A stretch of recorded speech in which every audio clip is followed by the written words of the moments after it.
اور ہم نے پہلے آدم سے عہد لیا تھا مگر وہ اسے بھول گئے، اور ہم نے ان میں ارادے کی پختگی نہ پائی۔ اور جب ہم نے فرشتوں سے کہا کہ آدم کے آگے سجدہ کرو تو سب سجدے میں گر پڑے مگر ابلیس نے انکار کیا۔ اس پر ہم نے فرمایا کہ آدم، یہ تمہارا اور تمہاری بیوی کا دشمن ہے، تو یہ کہیں تم دونوں کو بہشت سے نہ نکلوا دے، پھر تم تکلیف میں پڑ جاؤ۔ یہاں تم کو یہ آسائش ہے کہ نہ بھوکے رہو نہ ننگے، اور یہ کہ نہ پیاسے رہو اور نہ دھوپ کھاؤ۔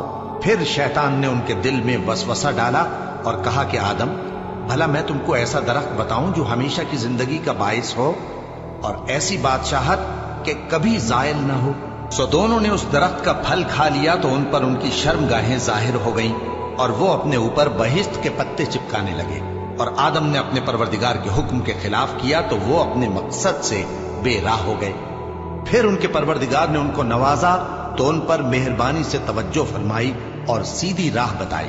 فرمایا کہ تم دونوں یہاں سے نیچے اتر جاؤ، تم میں بعض کے دشمن ہوں گے، پھر اگر میری طرف سے تمہارے پاس ہدایت آئے تو جو شخص میری ہدایت کی پیروی کرے گا وہ نہ گمراہ ہوگا اور نہ تکلیف میں پڑے گا، اور جو میری نصیحت سے منہ پھیرے گا اس کی زندگی تنگ ہو جائے گی، اور قیامت کو ہم اسے اندھا کر کے اٹھائیں گے۔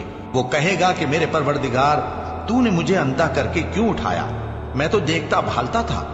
اللہ فرمائے گا کہ ایسا ہی چاہیے تھا، تیرے پاس ہماری آیتیں آئیں تو تو نے ان کو بھلا دیا، اسی طرح آج ہم تجھ کو بھلا دیں گے۔